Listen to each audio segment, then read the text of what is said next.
C'est une journée sous très haute tension en Tunisie, vous le savez, avec les obsèques de l'opposant qui a été assassiné avant-hier. Grèves et manifestations sont organisées toute la journée dans tout le pays. Et votre invité, Jean-Pierre Elkabbach, est l'ancien Premier ministre de Tunisie, Béji Caïd Essebsi. Monsieur le Premier ministre, merci d'être en direct avec nous de Tunis. Vous qui êtes tant sollicité, Béji Caïd Essebsi, bonjour. Bonjour Jean-Pierre. Est-ce que vous serez dans le cortège tout à l'heure pour accompagner Chokri Belaïd? C'est mon devoir.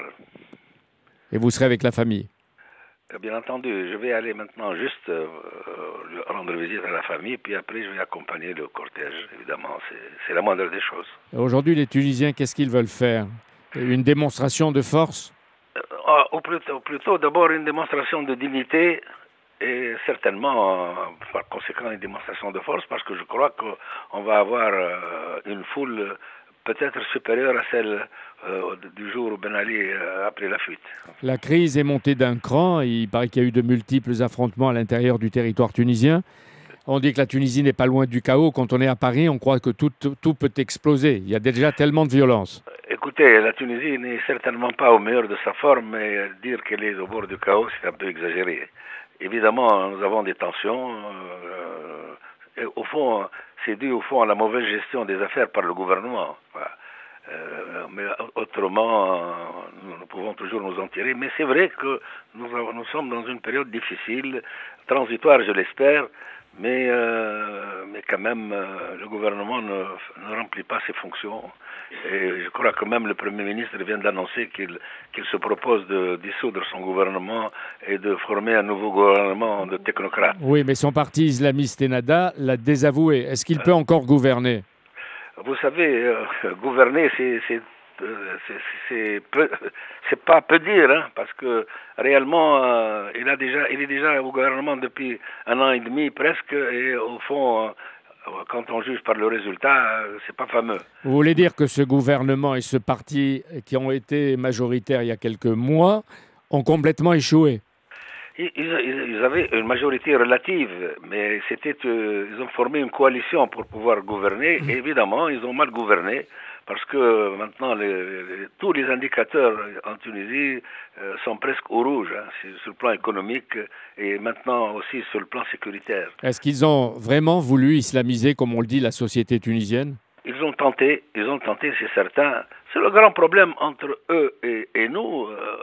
Ils veulent revenir en arrière et nous voulons faire un État du XXIe siècle. Oui. Et eux, ils veulent revenir au 7e siècle. Oui. Le chef du parti islamiste Ghanouchi, qui était accueilli en triomphe quand il est arrivé, lui-même sur la sellette. Ce qui disait il y a 2 ans, Ben Ali dégage, il paraît qu'il crie maintenant Ghanouchi dégage. Est-ce que ça veut dire qu'aujourd'hui, le peuple va réclamer aussi la chute de ces gens-là? C'est ça l'idée nouvelle, c'est que le peuple maintenant joue son rôle et il réclame des gens qui le gouvernent de rendre des comptes. Et effectivement, il a crié dégage pour le gouvernement, même pour Ghanouchi, même pour tous les responsables, chaque fois que l'occasion se présente. Mais évidemment, il faut quand même savoir raison garder. Oui. Mais ça ne va pas très fort, c'est vrai.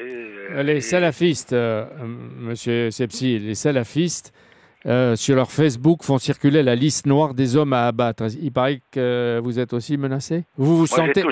J'ai toujours été, enfin, ça fait partie peut-être du pédigré de chacun de nous. Oui, mais est-ce que vous vous sentez menacé dans votre vie quotidienne?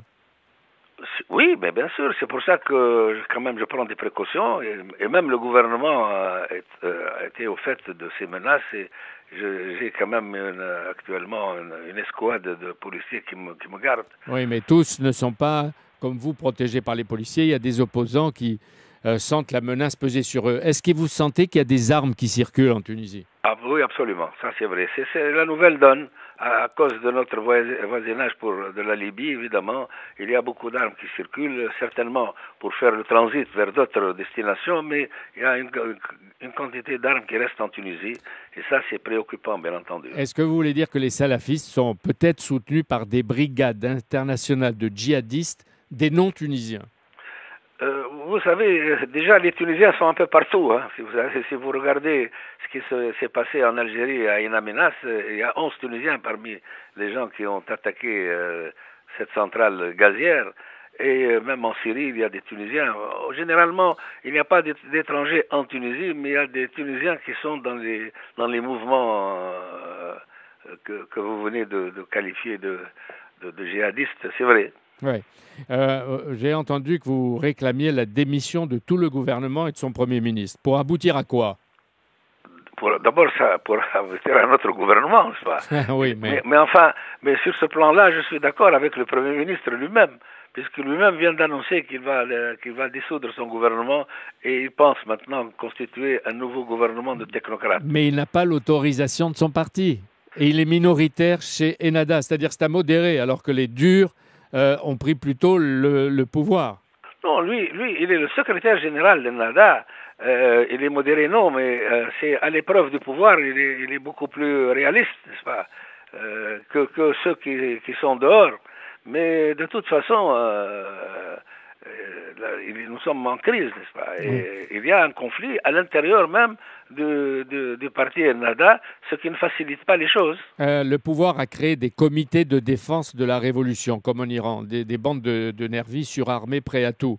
Oui, c'est vrai. C'est vrai que ça existe. Vrai, et ce sont eux qui mettent la pagaille. Et qui tuent. Ils exercent la violence et notre parti est la première victime, n'est-ce pas, des exactions de ce qu'on appelle les ligues de défense de la révolution, n'est-ce pas? Et alors, vous avez demandé leur suppression? Moi, j'ai demandé, et mon parti, et d'ailleurs, c'est un consensus général de tous les partis qui ne sont pas le parti au gouvernement, qui demande la dissolution de ces ligues, parce que c'est absolument aberrant. Nous avons un État, et au fond, s'il y a des violences à exercer, il n'y a que la violence légale. Et la violence légale est entre les mains de l'État. En principe, c'est le président de la République, Moncef Marzouki, qui doit désigner le Premier ministre pour calmer les citoyens tunisiens. Qu'est-ce qu'il devrait choisir? Parce qu'en plus, M. Marzouki doit sa présidence aux islamistes, en prétendant même qu'il est C'est exact. En c'est pour ça qu'il ne bouge pas beaucoup. Voilà, en prétendant même qu'il est leur marionnette. Est-ce qu'il a une marge de liberté pour agir? Écoutez, moi j'ai le sens de l'État et je ne veux pas mettre ce qualificatif-là sous ce qualificatif, le président de la République. Mais enfin, c'est vrai qu'il est tributaire des votes des islamistes pour avoir eu ce poste-là. Vous êtes en train de rassembler tous les partis et associations qui sont émettés de laïcs, de démocrates, de femmes pour créer un mouvement d'alternance. Est-ce qu'il est vrai qu'aujourd'hui vous pourriez être majoritaire s'il y avait des élections? C'est les sondages qui le disent. Nous sommes maintenant le premier parti si jamais il y a des élections aujourd'hui.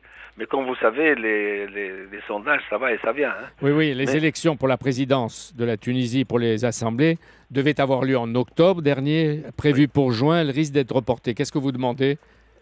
Non, mais de toute façon, on ne peut pas penser à une date pour les élections quand on n'a pas terminé la rédaction de la Constitution, n'est-ce pas? Oui. Il y a des préalables, la Constitution d'abord, et puis il faut une loi électorale. Sur ces deux points, on n'a pas avancé du tout. Hein. Béji Caïd Essebsi, qu'est-ce que vous demandez aujourd'hui, au nom de la Tunisie, à l'Europe, à la France, aux Français? D'être des partenaires comme nous le concevons et comme nous l'assumons aussi, c'est-à-dire mettre l'accent sur la Tunisie moderne, sur la démocratie. Et nous avons quand même fait de grands pas dans ce sens-là, mais malheureusement, pour le moment, le processus de transition démocratique est presque à l'arrêt. Merci, Béji Caïd Essebsi. En Tunisie, la journée va être longue, risquée, douloureuse. Merci d'avoir témoigné. Merci beaucoup, Jean-Pierre Elkabbach. Le grand rendez-vous, dimanche à 10h sur Europe 1. Invité l'homme controversé ou quelquefois chahuté qui détient les clés de l'avenir de l'école, des enfants et du pays, Vincent Peillon.